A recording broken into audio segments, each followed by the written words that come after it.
বাংলাদেশে সাধারণত not only Bangladesh, পৃথিবীর অনেকগুলো কান্ট্রি থেকে গাঁজা চাষ করা বা গাঁজা খাওয়া বা গাঁজা সেবন করা প্রত্যেকটাই অপরাধমূলক কাজ। এবং আসলে এগুলো নেশা, যেহেতু এগুলো খেলে যেহেতু নেশা হয়, সো এটা তো অবশ্যই অপরাধমূলক কাজ এবং বাংলাদেশে কিন্তু নিষিদ্ধ। আর এই নেপালে দেখেন গাঁজার পাতা দিয়ে কত সুন্দর সুন্দর ব্যাগ বানাইছে। Can you imagine? এগুলো প্রত্যেকটার হচ্ছে গাঁজার পাতা দিয়ে বানানো। এর বৈশিষ্ট্য নাকি খুবই ভালো, যারা ইউজ করতেছে তাদের রিভিউ অনেক ভালো।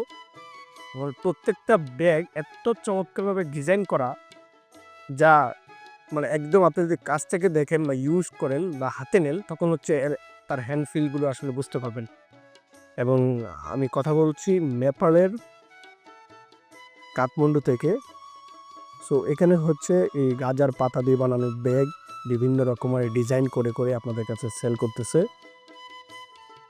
সো গাঁজা না খাইলেও সমস্যা নেই, গাঁজার একটা ব্যাগ কিন্তু আপনি চাইলে ইউজ করতেও পারেন। কিন্তু আমার এই সরল মনে প্রশ্ন, আমরা যদি গাঁজা খাইলে মানুষের যে নেশাটা হয়, গাঁজার ব্যাগ ইউজ করলে কি নেশা হওয়ার কোনো সম্ভাবনা আছে?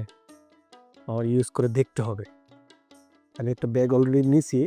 সো এই ব্যাগগুলো নাকি অনেক নেপালের অনেক ঐতিহ্যবাহী একটা পণ্য, যেটার অনেক লং লাস্টিং হয় এবং খুব চমৎকার চমৎকার ডিজাইন শেপ তারা তৈরি করতে পারে গাঁজার পাতা দিয়ে। সো নতুন কিছু জানলাম। অ্যান্ড এটা আমার এখনও ভাবতে অবাক লাগে যে গাঁজার পাতা দিয়ে তারা এরকম সুন্দর সুন্দর ডিজাইন করে করে ব্যাগ বানাতে পারে। Just wow! বানাতে বানাতে পারে। সো এই ধরনের আরও ইনফরমেটিভ ভিডিও পেতে আমাদের ফেসবুক ফ্যান পেজটি ফলো করে রাখতে পারেন, আর চাইলে আমাদের ইউটিউব চ্যানেলটি সাবস্ক্রাইব করে রাখতে পারেন। Thank you.